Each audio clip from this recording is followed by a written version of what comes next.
إن الحمد لله نحمده ونستعينه ونستغفره ونعوذ بالله من شرور أنفسنا ومن سيئات أعمالنا من يهده الله فلا مضل له ومن يضلل فلا هادي له وأشهد أن لا إله إلا الله وحده لا شريك له وأشهد أن محمدا عبده ورسوله صلى الله عليه وعلى آله وصحبه أجمعين. يا أيها الذين آمنوا اتقوا الله حق تقاته ولا تموتن إلا وأنتم مسلمون. يا أيها الناس اتقوا ربكم الذي خلقكم من نفس واحدة وخلق منها زوجها وبث منهما رجالا كثيرا ونساء واتقوا الله الذي تساءلون به والأرحام إن الله كان عليكم رقيبا. يا أيها الذين آمنوا اتقوا الله وقولوا قولا سديدا يصلح لكم أعمالكم ويغفر لكم ذنوبكم ومن يطع الله ورسوله فقد فاز فوزا عظيما. My brothers and sisters, as believers in Allah, we believe that Allah subhanahu wa ta'ala is the one that created everything. He owns it and He decrees everything. Nothing happens except by His permission and His mashi'ah. He says subhanahu wa ta'ala, أَلَا لَهُ الْخَلْقُ وَالْأَمْرُ. To Him belongs the creation and then His is the order. Tabarakallahu Rabbul Alameen. Blessed is He, the Lord of everything that exists. Therefore, Allah subhanahu wa ta'ala creates and He gives. Or Allah subhanahu wa ta'ala withholds. Hence He says about the rain and He says about water, قُلْ رَأَيْتُمْ إِنْ أَصْبَحَ مَاؤُكُمْ غَوْرًا. What would you do, say Muhammad sallallahu alayhi wa sallam to them, what would you do if Allah subhanahu wa ta'ala made the water غَوْر? Some of the ulama of tafsir have said غَوْر, meaning the water sinks away and it disappears. What would you do if you had no water? وَمَن يَأْتِيكُم بِمَاءٍ مَعِينٍ. Then who is the one that can bring you water that is going to spring out the ground so that you can drink? If He wanted subhanahu wa ta'ala, He can take away water from you. And this is one of the greatest signs subhanahu wa ta'ala, as you can see in this ayah from Surah Al-Mulk, the Surah of the Dominion. In another ayah, Allah subhanahu wa ta'ala commands us to ponder on water. أَفْرَأَيْتُمُ الْمَاءَ الَّذِي تَشْرَبُونَ. Do you not look at this water that you drink? أَأَنْتُمْ أَنزَلْتُمُوهُ مِنَ الْمُزْنِ أَمْ نَحْنُ الْمُنزِلُونَ. Are you the ones that bring it down from the clouds? Do you have the ability to do that? Do you have the ability to place it in the drops, the place where they are supposed to land? Allah subhanahu wa ta'ala is the one who creates and He is the one that owns. لَوْ نَشَاءُ جَعَلْنَاهُ أُجَاجًا. If He wanted, He would have made it ujaj. Ulama of tafsir have said undrinkable. Not only because of its taste, but because of the fact that He could withhold it from you. فَلَوْلَا تَشْكُرُونَ. Will you then not give thanks? This brings us to our discussion here, my brothers and sisters. If you give thanks, He gives you in return. If you don't, He withholds. A person's rizq, a person's ease, a person's blessing is taken away perhaps because of his sins. Allah subhanahu wa ta'ala tells us about Fir'aun. وَلَقَدْ أَخَذْنَا آلَ فِرْعَوْنَ بِالسِّنِينَ. We took Fir'aun with years of نَقْصٍ مِّنَ الثَّمَرَاتِ. No fruits, no produce, no food. لَعَلَّهُمْ يَذَّكَّرُونَ. Here in the previous ayah, لَعَلَّكُمْ تَشْكُرُونَ. Here, لَعَلَّهُمْ يَذَّكَّرُونَ. So that you may then remember. These changes that happen is a sign from Allah subhanahu wa ta'ala that He owns everything and that He decrees. The fact that you haven't had rain and now we are suffering from that is proof that Allah subhanahu wa ta'ala is sending you a sign. This is the very purpose of this salah, salatul istisqaa. It isn't that we are praying this salah and we expect some kind of miracle. It isn't that we pray this salah and that we are actually demanding, na'udhu billah, that Allah sends down upon us rain.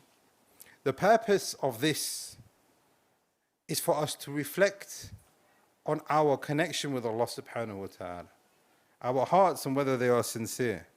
And have we made mistakes so that Allah subhanahu wa ta'ala is now testing us and even punishing us so that we need to go back and make tawbah to Him subhanahu wa ta'ala? How many times did something happen in the time of the Messenger of Allah sallallahu alayhi wa sallam, whether it was an eclipse, whether it was even a cloud on top of his head, except that he took a reflection from it? This is precisely the call here.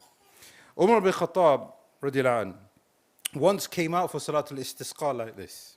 He ascended and he told the people, make istighfar, and then he went.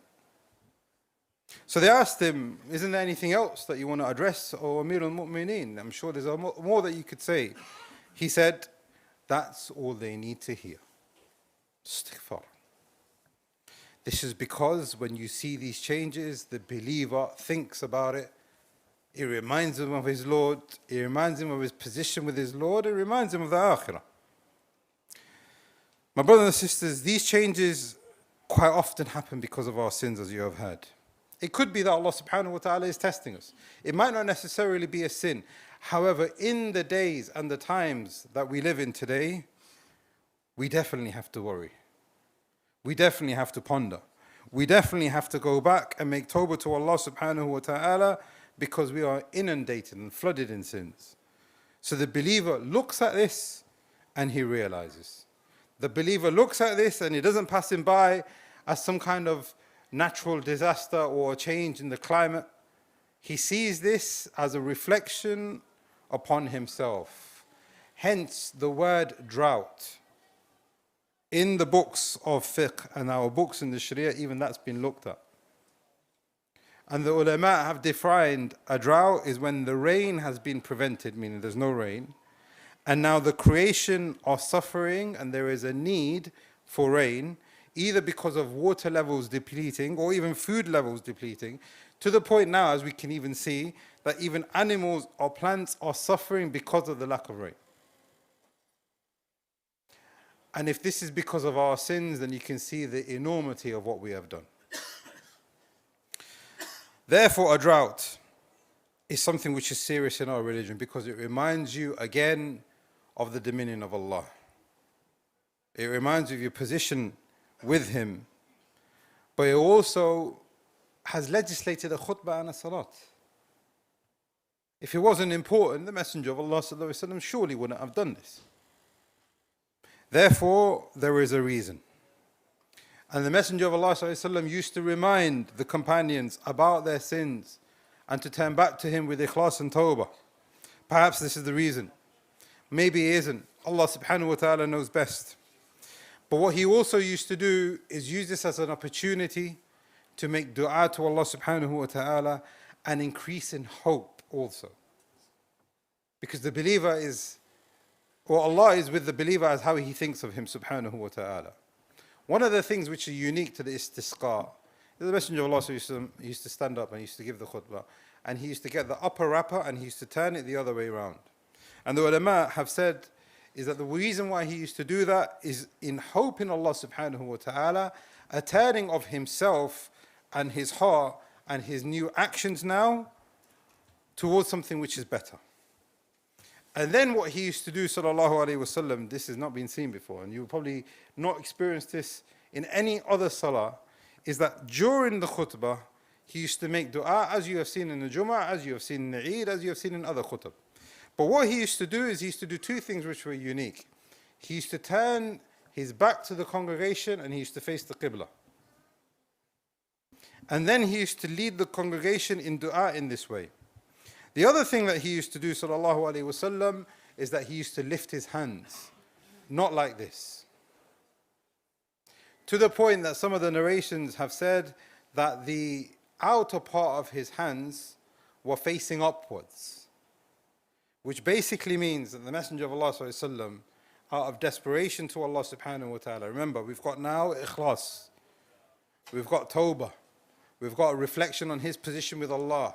We've got an acceptance of the ayat of Allah, even if he hasn't done anything wrong. But he has accepted and gone back to Allah subhanahu wa ta'ala. We have hope and tawakkul and raja and hoping that Allah subhanahu wa ta'ala will grant us rizq for us and for even the plants and the animals. So he used to raise his hands and he used to keep raising them and extending them to the point that the outer part of his hands were facing the sky in this way, and he used to supplicate like this, sallallahu alaihi wasallam. These incidents you will find in the seerah when the Messenger of Allah sallallahu alaihi wasallam was extremely desperate. For example, the Battle of Badr. This now shows you that this isn't a normal salah. This isn't a normal situation that we find ourselves in. So this is what we will do now. We will turn towards, I will turn towards the Qibla, making dua. Make dua, say Ameen, and then we will have the salat. Like how Salat al-Eid is. This is how he led Salat al-Istisqaa. 7 takbirat plus 5 takbirat extra. And again, we can clearly see now here that not only does he remind the people to make istighfar, but now we have an increase in dhikr and tawbah and takbir and dhikr of Allah subhanahu wa ta'ala. Some of the scholars have even said that you should now, added to tawbah and istighfar, increase in doing good, so that Allah subhanahu wa ta'ala will alleviate your situation for you. Allah subhanahu wa ta'ala, He says, Inna rahmatullahi qareebun min muhsinin. Surely the mercy of Allah subhanahu wa ta'ala is close towards who do good. And many ayat and many hadith. Therefore, some of the scholars have said that during the istisqa is also then legislated for the person to increase in giving in sadaqah. Because when he is charitable and he is taking other people's affairs into his own consideration, this will bring about the rahmah of Allah subhanahu wa ta'ala. Irhamu man fil ard, yarhamukum man fis sama. Have mercy on those who are on earth. The one who is above the heavens will have mercy upon you. So these are a few things that we need to take into consideration whenever you see a drought. So now we will turn, inshallah, and make dua to Allah subhanahu wa ta'ala that He sends upon us rain, rain which is beneficial, rain which is not going to be a punishment, rain which is measured, and then inshallah we'll have the salah, inshallah.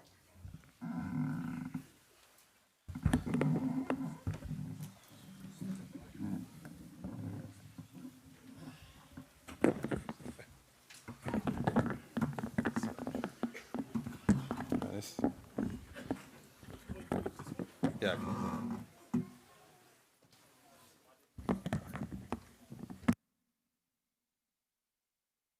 Used to have in the al-istisqa, Allahumma asqina al-ghayth, Allahumma asqina al-ghayth, Allahumma asqina ghaythan mughithan hani'an mari'an ghadaqan mujallilan sahhan tabaqan da'iman ya rabbil alameen. Allahumma asqina al-ghayth wa la tajalna min al-qanitin. Allahumma anta la ilaha illa anta al-ghani wa nahnu al-fuqara. Anzil alayna al-ghayth واجعلنا ما أنزلت لنا قوة وبلاغا إلى حين. اللهم فاغفر لنا ذنوبنا وكفر عنا سيئاتنا وتوفنا مع الأبرار. ربنا ظلمنا أنفسنا وإن لم تغفر لنا وترحمنا لنكونن من الخاسرين. اللهم أسقنا الغيث ولا تجعلنا من القانتين.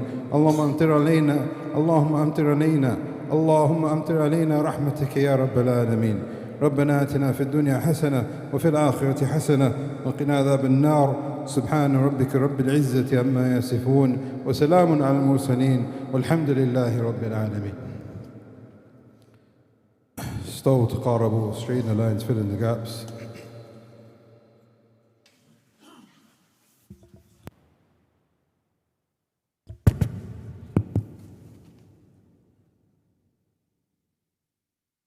Like the Eid Salah, my brothers and sisters, like the Eid Salah, you have 7 takbirat and then the 5 in the second one.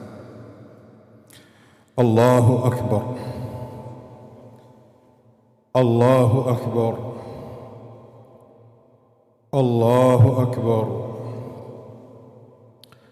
Allahu Akbar. Allahu Akbar. Allahu Akbar. الله أكبر. الحمد لله رب العالمين الرحمن الرحيم مالك يوم الدين إياك نعبد وإياك نستعين اهدنا الصراط المستقيم صراط الذين أنعمت عليهم غير المغضوب عليهم ولا الضالين آمين.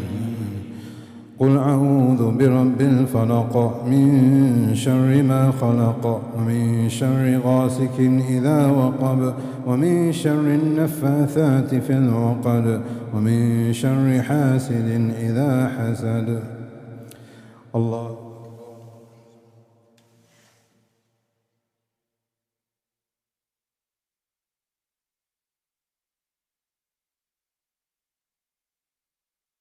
الله لمن حمده.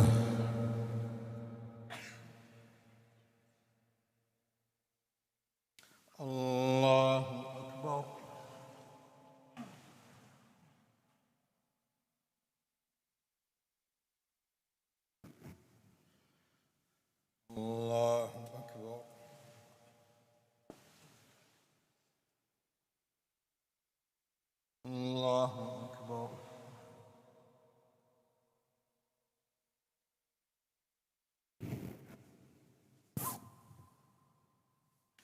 الله أكبر. الله أكبر. الله أكبر. الله أكبر. الله أكبر. الحمد لله رب العالمين الرحمن الرحيم مالك يوم الدين إياك نعبد وإياك نستعين اهدنا الصراط المستقيم صراط الذين أنعمت عليهم غير المغضوب عليهم ولا الضالين آمين. قل أعوذ برب الناس ملك الناس إله الناس من شر الوسواس الخناس الذي يوسوس في صدور الناس من الجنة والناس. الله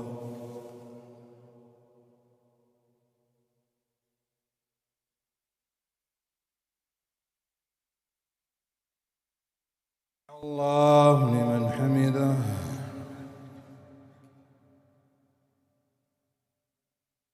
الله أكبر.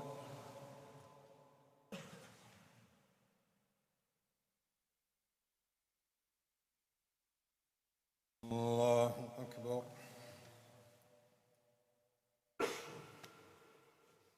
الله أكبر.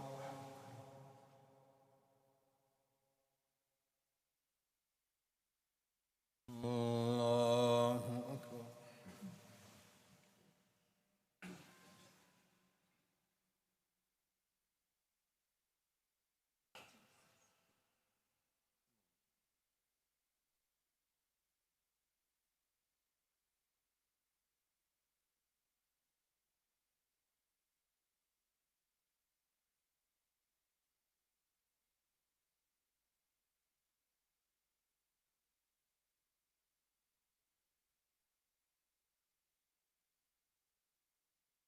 السلام عليكم ورحمة الله. السلام عليكم ورحمة الله.